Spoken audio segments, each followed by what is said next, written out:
kata Allah, hambaku sini, jangan putus asa dari rahmatku.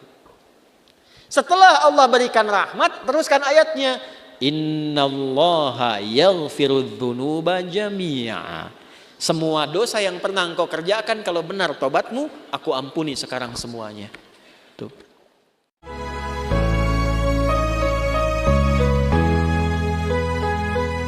Cara Allah mengampuni dosa seorang hamba itu ada 5 tahap, 5 tipe.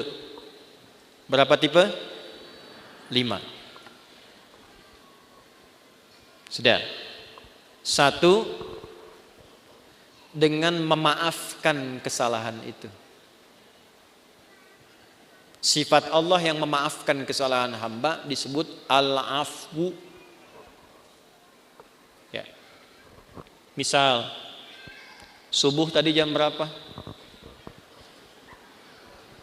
Kumaha ieu teh? 4:35. Terus ada orang yang sholat subuhnya jam 5:34. Waktu subuh 4:35, sholat subuh 5:3. Salah tidak? Salah. Dosa tidak? Belum tentu. Kalau memang bangunnya kesiangan. Tuh. Dan memang tidak niat bangun kesiangan. Ada yang niatnya bangun kesiangan, malamnya begadang, nonton bola, menang, menangis, ya. Jagoan kalah, bangun kesiangan. Nah, dia bangunnya terlambat, salah, karena tidak tepat waktu, tapi belum tentu dosa. Maka dimaafkan oleh Allah kesalahan itu, ditunaikanlah sholat tepat saat bangunnya. Ya. Jadi kalau Anda terlalu lelah dengan beban kehidupan, kemudian tertidur cukup dalam, ya, lalu bangun tiba-tiba jam 8, walaupun keterlaluan sebetulnya. Bangun, ingat sholat. Nah, sholatlah saat bangunnya. Jadi jam subuh Anda itu pindah saat bangunnya. Ingat ya, waktu sholat orang yang ketiduran adalah saat bangunnya. Saya pernah punya pengalaman di Libya. Lagi ngisi ceramah menjelang buka. 5 menit lagi tinggal buka. Tiba-tiba jemaah angkat tangan dalam sesi pertanyaan. Ustadz, apa hukumnya orang yang puasa tapi tertinggal sholat? Saya tanya balik. Contohnya gimana Pak? Tadi saya subuh bangun kesiangan. Saya menilai bahwa sholat subuh saya sudah lewat. Jadi karena menyimpulkan sudah lewat waktu subuhnya, kehilangan waktu sholat. Dia tetap puasa tapi nggak sholat subuh. Zuhur sholat, asar sholat, maghrib belum karena nunggu buka. Maka bagaimana statusnya, status puasanya? Maka saya jawab, Pak, sekarang ambil wudhu, sholat subuh sekarang. Ya, betul, qadanya saat itu, saat waktu ingatnya di situ sholatnya. Jelas? Nah, itu salah tapi belum tentu mengandung dosa karena ketidaktahuan.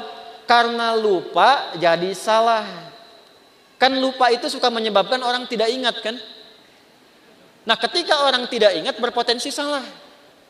Kan sering saya bilang, orang kalau korupsi itu bukan tidak sadar kalau korupsi itu salah. Cuman saat korupsi tidak ingat kalau korupsi itu salah. Itu, Bu. Hah? Ini kalau tertukar sendal pulang dari sini, ada ngambil sendal punya orang lain, bukan tidak tahu itu teh punya orang. Cuman tidak ingat saat dipakai itu punya orang.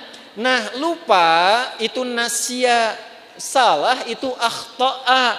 Saya lupa nasitu, saya salah akhta'tu. Kita lupa nasina, kita salah akhta'na. Rabbana la tu'akhidna in nasina au. Nah, gitu. Ya Allah, kalau kami lupa dan dengan lupa itu salah, mohon jangan hukum. Kata Allah, saya maha pemaaf, saya maafkan kalau kamu memang sadar itu salah.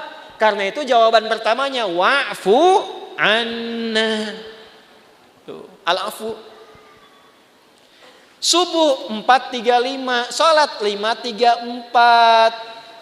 Terlambat karena sengaja, bukan karena tertidur. Nonton, aktivitas begadang, tidak ada perlunya. Udahlah, bes itu aja gitu ya. Tiba-tiba terlambat, salah. Dosa tidak? Iya, karena sengaja berpotensi menunda waktu sholat. Nah, itu ada kesalahan. Kesalahannya disebut apa? Dzambun. Bisa tulis supaya lebih terlihat. Tadi khotoun. Yang ini dzambun.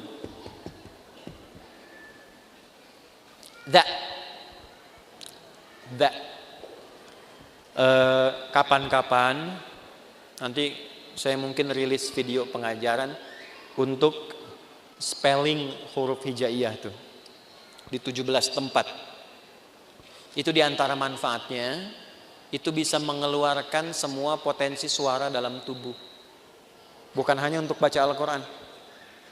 Jadi kalau kita bisa mengeksplorasi itu belajar bahasa apapun bisa cepat untuk kita kuasai. Karena semua sumber suara keluar. Misal yang dari sini A, H itu di sini. Ketika ke sini H, ketika ke sini kho, kan? Sampai dha itu dha di sini, dha. Sampai ketemu ba, gampang, matiin aja hurufnya. Ab, at. Nah, itu sumber suaranya. As, az, ab. Ya, harokatnya cuma 3. Namanya ayu. Kalau enggak a, i atau u. Ab. Kasihkan a, ba. Kan? Ciluk. Nah, kan? Dikebawahin bi. Dibesarin u.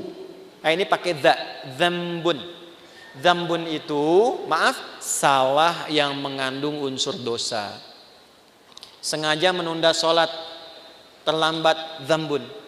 Allah tidak ingin hambanya pulang ke akhirat bawa dosa. Maka diturunkanlah sifat yang kedua, namanya ghafir. Apa namanya? Ghafir. Ada surah ke-40, surah Ghafir. Lihat ayat ketiga. Ghafiri dzambi. Ghafir dipasangkan dengan dzambun. Ghafiri dzambi wa qabilit taubi. Ini ghafir. Ini al-afu. Sudah terlambat, ngajak orang lain terlambat. Yuk nonton dulu, udah sholat nomor 2, nonton nomor 1. Maka berubah namanya dari dzambun jadi dzunubun. Jamak. Dzambun, dzunubun.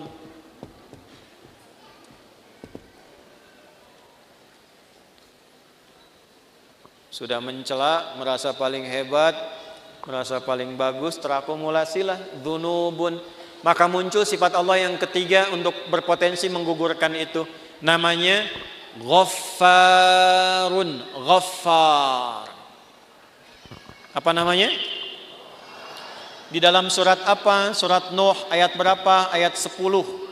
Faqultu astaghfiru rabbakum innahu kana ghaffara. Kenapa menggunakan Ghafara tidak Ghafira? Karena umatnya Nabi Nuh sudah terakumulasi kesalahannya. Sudah mengancam Nabi Nuh, sudah nuduh Nabi Nuh, menjelek-jelekan Nabi Nuh, ngusir Nabi Nuh, menantang azab. Maka diturunkanlah kalimatnya bukan Ghafir tapi Ghafar.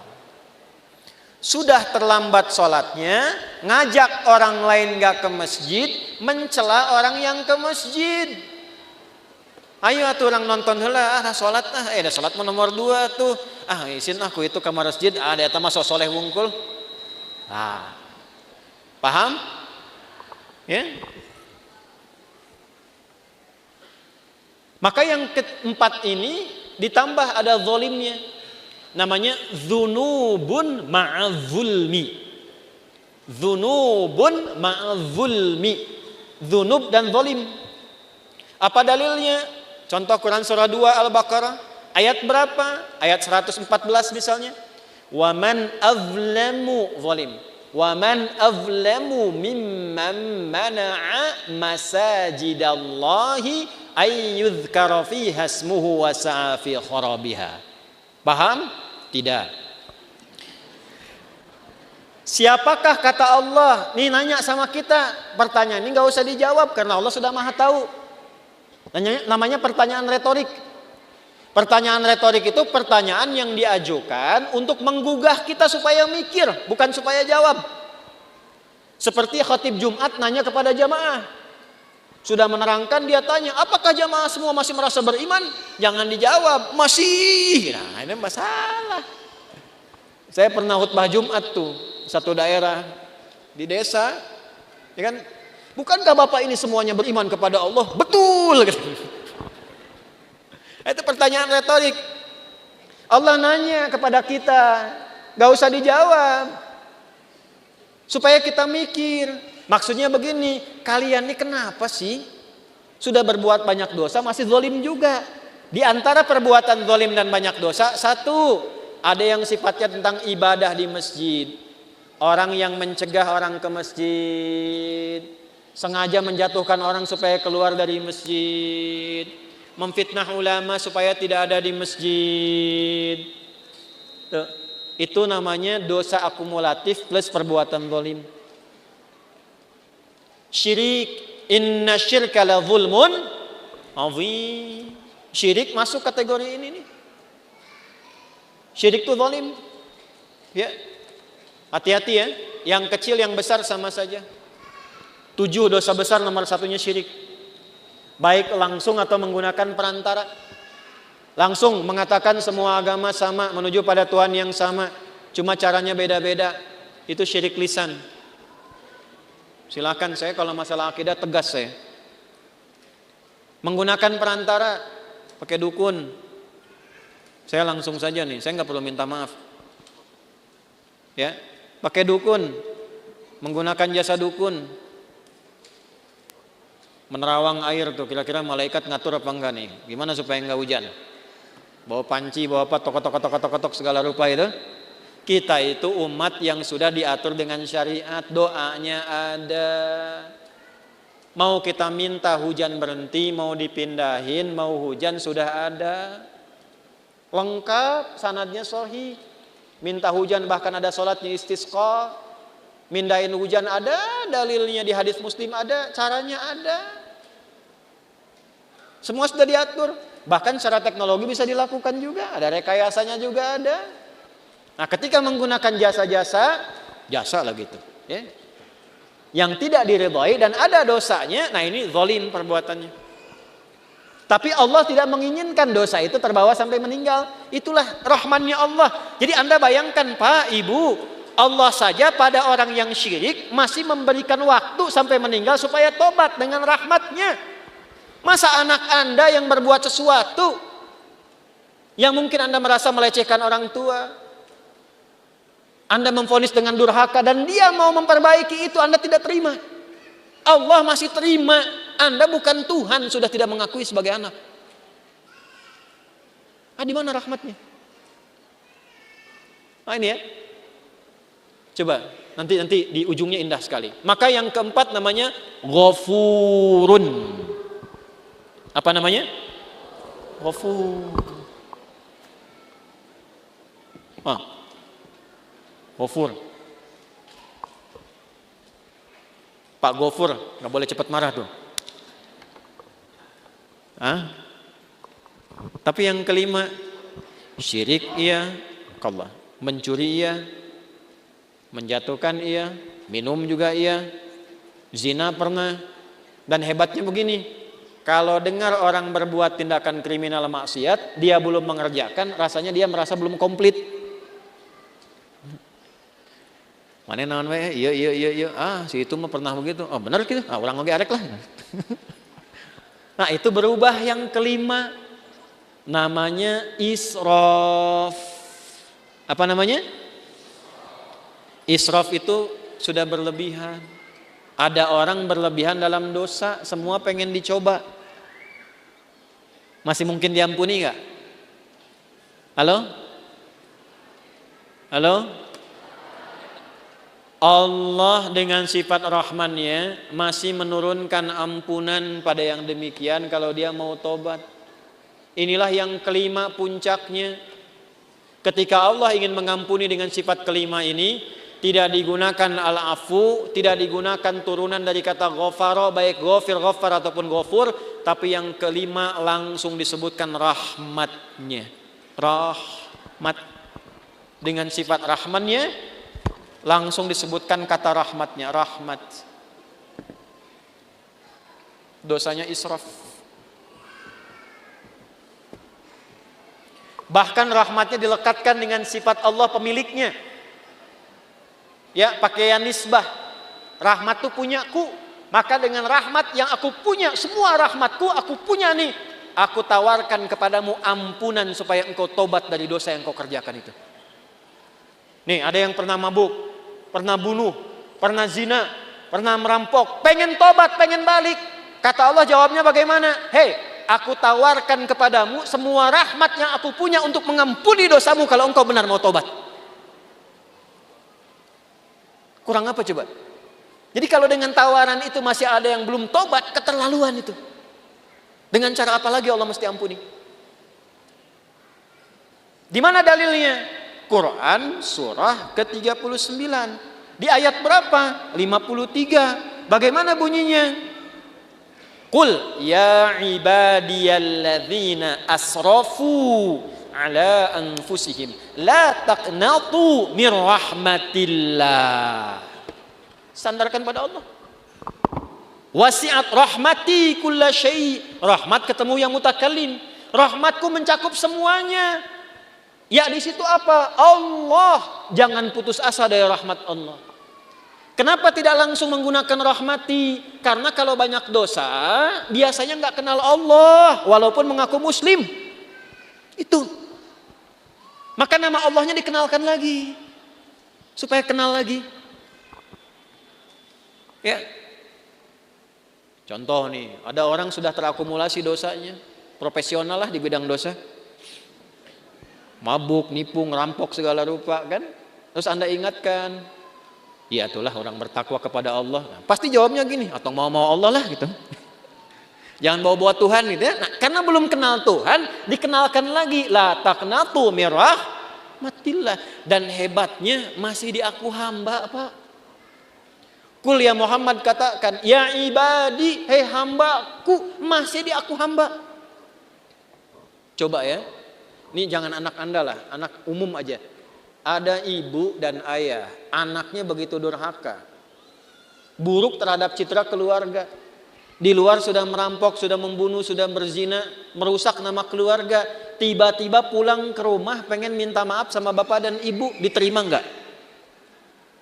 Ayo. Saya tanya nih, kalau bapak ibu mau terima, pertama ketemu senyum atau kecut?